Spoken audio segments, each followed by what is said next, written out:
Hi there, thanks for joining me today, giving me some of your time. We're doing the part 2 of the Crochet Granny Make Along. I don't think I need these right now. Anyways, so in part 1, before I say that, you're joining me here in Ontario, Canada, and we're finally getting some spring weather, thank God. Anyways, okay, so let's get on to the make along. This is part 2. So in part 1, you were to make 13 granny squares, any kind of granny squares, as long as they were around 4 to 5 inches square for the project we're going to make.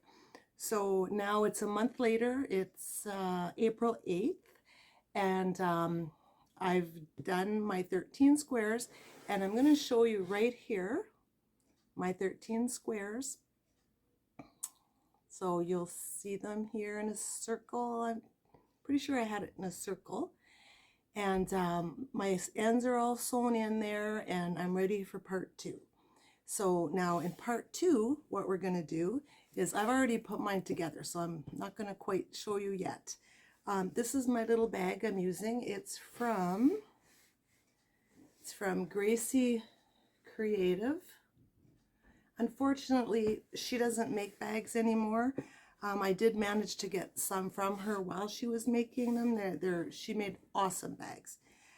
Anyways, okay, so you'll see, I'm going to put right here how we're going to place the 13 granny squares.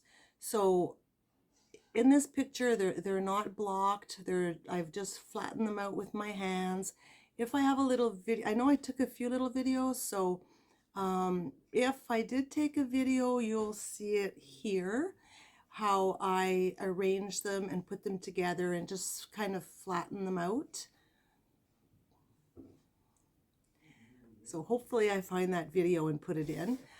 Okay, so once this is, I'm going to show again here how you put them together. So if you want to print, freeze frame and print it, or save it as a picture so you know how to put them together. It's a really cool design. You've probably seen it before, and I've wanted to make it for a long time. So I don't know, it seems like so many people are doing granny square projects. It's like granny square came alive again. But okay, so in this bag, I've already, you're going to put them in that shape, and you're going to sew them together where I show you. I believe I have a little video of showing you how to sew them together.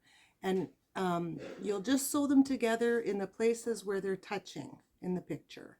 It's pretty straightforward and simple. So I use the mattress stitch to sew mine together so it's nice and clean. And when I show you this, how I've folded it and attached it together like in the picture, or like in the little video I have here, then it turns out to be a little project bag. And I'm going to show you. So cute, I love it. So part 2 will be putting the squares together and getting to this point before we do part 3. So here we go. How cute is that? Isn't it awesome? So what I did was you fold it in half, and then you flip in the sides, and you're going to sew it. If I can hold it up here, you're going to sew it here, here, and here. I went like up here, I sewed it there, I went here, and I went up a little bit. A lot of people stop right here, so it's wide open inside. If I can do this. See, there's the inside. How cute is that? I'm so glad I made circles. It's so cool because it looks inside out, it looks the same. It's cute. So anyways, a lot of people leave it open right to the corners of these squares. And then part 3, we're going to put the handles on. But I went halfway up this square, just so it would be a little, not quite so open. And so that's what you got to do for part 2. You have to sew them all together in the shape that's here. Or if I don't put it here, I've already put it. And after you sew it up and fold it together, then you're going to be ready for the handles, and that's what we're going to do for part 3.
So here's mine, 13 granny squares. Now, you know, excuse me, I'm thinking these are 4x5 granny squares. I'm sure that you can make like a big bag, a big tote bag out of bigger squares, and you know, a smaller one for a little girl or something out of smaller squares.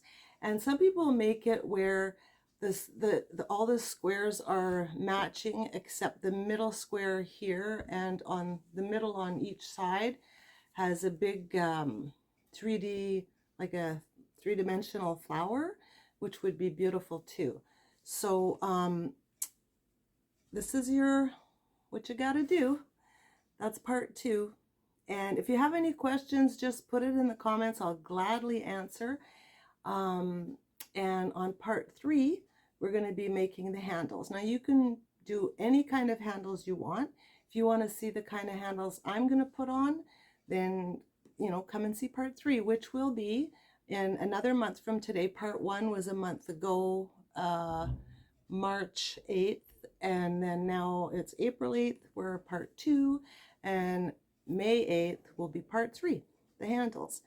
So I'm really loving it. It didn't take long to sew them together. I think it took half an hour maybe, because you can put one string, see if I can show you this, put it here. You can put one string like down here, and you can sew up here, and then up here, and then here, and then here, just all with one string when you fold it together to sew it up. And that's just one through way, and this is folded over, of course.